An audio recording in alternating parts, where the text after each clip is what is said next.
Let me ask you something that'll keep you up at night.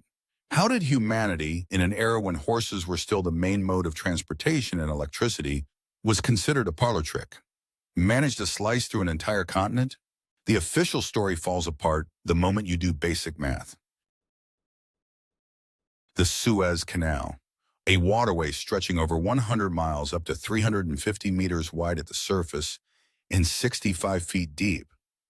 According to textbooks, this massive trench was dug between 1859 and 1869, just 10 years to accomplish what seems impossible even by today's standards. Let's grasp the scale here. Conservative estimates put the excavated material at around 75 million cubic meters of earth and rock. Load that into freight cars, and the resulting train would circle the equator multiple times.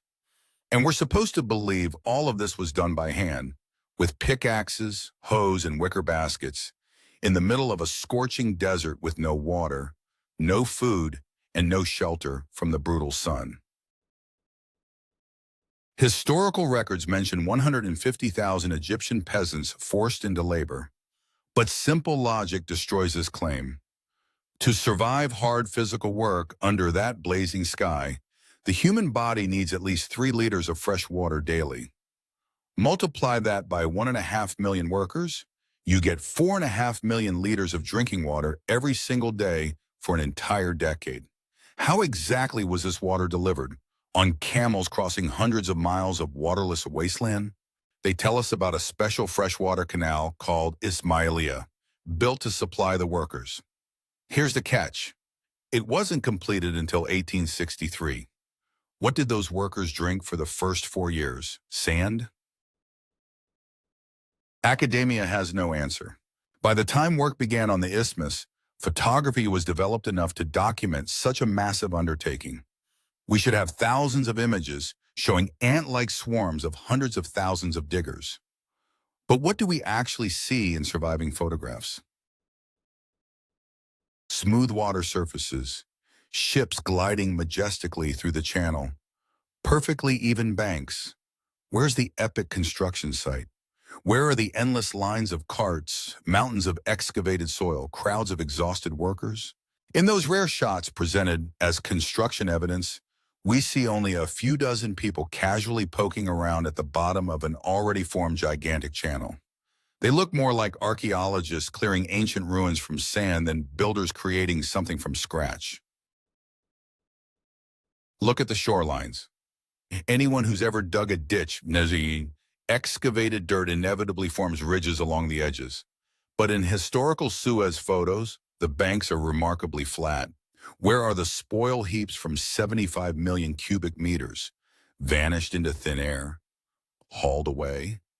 Where to and by what means? The official explanation offers camels and donkeys. Do the math yourself. A caravan capable of moving that volume in 10 years would require mobilizing Egypt's entire population, including infants and the elderly. It's physically absurd. Geological data makes the mystery worse. The canal's path crosses not just sand but solid limestone ridges, especially near El Shisr and Serapeum. Breaking through such rock with primitive tools is a task for giants, not for starving, forced laborers. Yet there's no evidence of large-scale blasting on old photographs. The canal walls look as if they were cut by some colossal machine with precision unavailable even to modern technology. Let's examine cartographic documents from centuries past. On geographic maps from the 14 and 1500s, created long before official construction began, a water passage is already marked in the Suez Isthmus region. Sometimes it appears intermittent, sometimes as a full strait. Map makers of those eras recorded reality they witnessed firsthand or had reliable information about. An uncomfortable question arises. What if the Suez Canal isn't a 19th century construction project at all? What if it's a relic of a lost civilization buried under sand by some planetary cataclysm? The same event that covered first floors of buildings worldwide with clay and silt. The same disaster that erased the cities of legendary Tartaria from maps. Consider Ferdinand de Lesseps, the man credited with the project, a French diplomat with zero engineering education. Historians assure us he simply had persuasive charm and managed to attract investors. But who performed the complex hydrotechnical calculations? Where's the project documentation, the lock schematics, the blueprints accounting for sea level differences? These materials either don't exist or are carefully hidden from public view. The conclusion is obvious. De Lesseps and his circle possessed ancient maps. They knew exactly where to dig. More precisely, they knew where they merely needed to clear wind-blown sand to revive a transportation artery created by a civilization technologically superior to our own.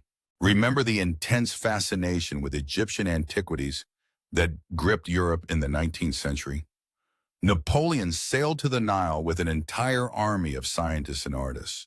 The official explanation, scientific curiosity, and pursuit of glory.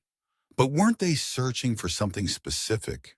Weren't they looking for old communication routes, buried transportation arteries that could be revived to control world trade? Financial and demographic statistics expose the official legend more convincingly than any circumstantial evidence. The Suez Canal Company's initial capital was 200 million francs, a colossal sum for that era. Yet by project completion, expenses exceeded the original budget by more than double, reaching nearly $500 million francs. Where did this money come from? Egypt, formerly under Ottoman rule, was essentially plundered. Ruler Said Pasha, and later his successor Ismail Pasha, not only provided free labor, but financed the lion's share of the project, drowning the country in debt to European banks. This was history's first operation to economically enslave a sovereign nation under the guise of infrastructure development. Britain's position is particularly telling. Throughout the initial period, London fiercely opposed the project. British engineers, including the renowned Robert Stephenson, publicly declared the canal technically impossible, citing sea level differences and inevitable sand blockages. Prime Minister Palmerston did everything possible to sabotage the enterprise. Then suddenly, a complete reversal. In 1875, just 6 years after the grand opening, Britain swiftly acquired a controlling stake from the bankrupt Egyptian Khedive. £4 million sterling came from the Rothschild banking house. Why buy a technically impossible scam for such money? British intelligence understood the true situation. The French weren't building, they were excavating. Once the ancient artery became operational, Britain couldn't allow rivals to control the planet's main maritime crossroads. Demographic analysis demolishes the myth of 1.5 million workers. Egypt's entire population in the mid-19th century numbered, by various estimates, 4 to 5 million people, including women, elderly, and children. Remove 1.5 million able-bodied men from that number. Who's left to work the fields? Who ensures food security? Such massive labor mobilization would have triggered catastrophic famine in Egypt. Yet chronicles from those years record no mass starvation deaths. Therefore, the army of 1.5 million diggers is fiction, invented to justify enormous budget expenditures and explain the decade-long timeline for work that actually amounted to clearing operations. Official sources modestly report approximately 120,000 deaths, mostly from cholera and dysentery. 120,000 bodies. Where are the graves? A cemetery of that scale is impossible to hide. Archaeologists would inevitably have discovered it during canal expansions in the 20th century.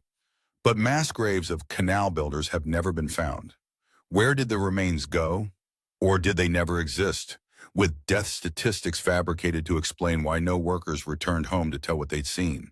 And what they likely saw wasn't just sand, but fragments of magnificent structures protruding from the earth. Engineering reports from that period mention ancient burial grounds, wall remnants, and ceramics found dozens of meters below the surface. How did pottery end up 60 feet underground? Only one explanation works. This layer was deposited instantly by a gigantic mud flow or flood. There's an even darker hypothesis. What if epidemics did occur, but the cause wasn't cholera? What if excavation of the ancient channel breached sealed cavities or exposed remains of weapons from the war that destroyed the previous civilization?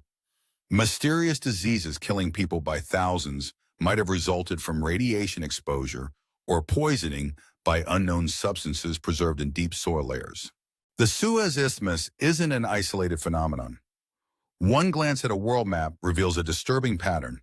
In the second half of the 19th century, massive hydrotechnical construction erupts across the planet. The Panama Isthmus, the Corinth Passage, modernization of China's Grand Canal, large-scale work on waterways in North America and Russia. Everywhere the same scenario. People with primitive tools allegedly carve cyclopean passages through mountains and lay perfectly straight channels stretching hundreds of miles. Look at the Corinth Canal in Greece. Its walls are sheer cliffs nearly 260 feet high. Official history claims work began under Emperor Nero and finished in the 19th century. Examine photographs of this man-made canyon. Could these perfectly vertical surfaces in solid rock really have been carved by hand tools? These are marks of machine processing, by an instrument that doesn't chip stone but extracts it in layers or vaporizes it. The Panama Canal, and once again Ferdinand de Lesseps takes the stage. He arrives in Central America with the same ambitions, but suffers crushing defeat, officially due to malaria and financial scandals. But there's a theory that damage to the ancient channel in Panama proved far more severe than in Egypt.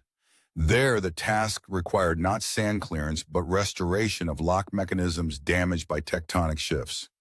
The French didn't grasp the problem's scale, and their primitive technology proved powerless against ruins of a megalithic system.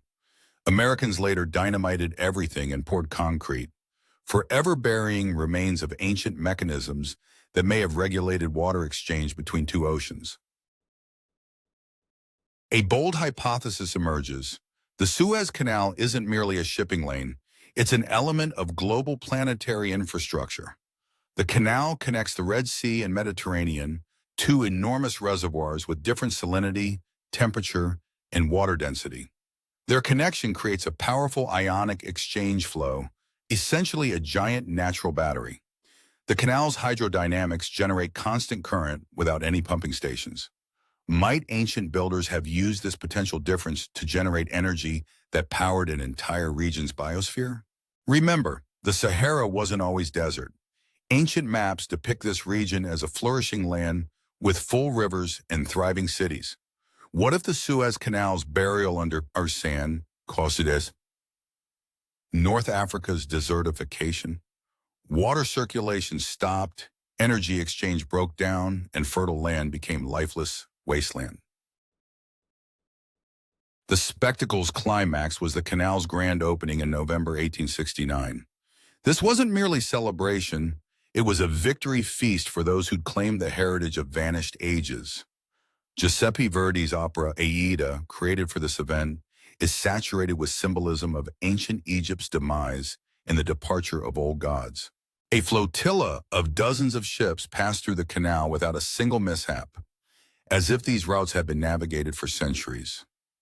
Not one grounding, not one problem, which would have been inevitable for a freshly dug, untested fairway. Depths were known in advance. Navigation charts were in captains' hands long before the first shovel touched earth. The Suez Canal became an instrument for restructuring world order. It destroyed old trade routes, ruined thousands of merchants who transported goods around Africa or overland through Russia. It struck at the economies of the Russian Empire and remnants of Great Tartaria still resisting the new power configuration. The canal severed east from west, turning Africa into an easily circumnavigated island. A geopolitical scalpel cut. But most importantly, it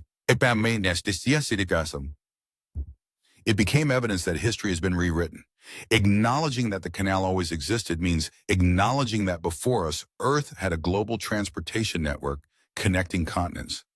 Who were these architects of the Pishad, slicing through land masses like soft cake? And why do traces of their activity appear not only in Egypt, but in Panama, Corinth, and China. Everywhere the same unimaginable volumes of Earth. Everywhere the absence of appropriate technology, and everywhere murky tales of thousands of dead workers. This is the signature of a single force cleaning up the planet after catastrophe and claiming surviving fragments of former greatness. We inhabit ruins of a world immeasurably more complex and harmonious than our own. We pride ourselves on skyscrapers and smartphones, yet we cannot reproduce the stonework of St. Petersburg's or Kronstadt's embankments without polymers and rebar. We are a civilization that moved into giants' abandoned house. We use their roads, their foundations, their canals, but credit these achievements to ourselves, spinning fairy tales about 19th century engineering genius. They didn't just steal our past, they stole our understanding of how our planet works. They imposed primitive physics and crippled chronology so we'd never realize that water is more than liquid and stone is more than mineral. What's called the Industrial Revolution was actually an era of looting. We found surviving technology stockpiles, discovered blueprints, and began copying what we could comprehend while destroying what we couldn't. The Suez Canal stands as a monument to our ignorance, and simultaneously the greatest clue pointing to the fact that we're not the first here, and apparently not the smartest. If this video made you question everything you learned in school, smash that like button.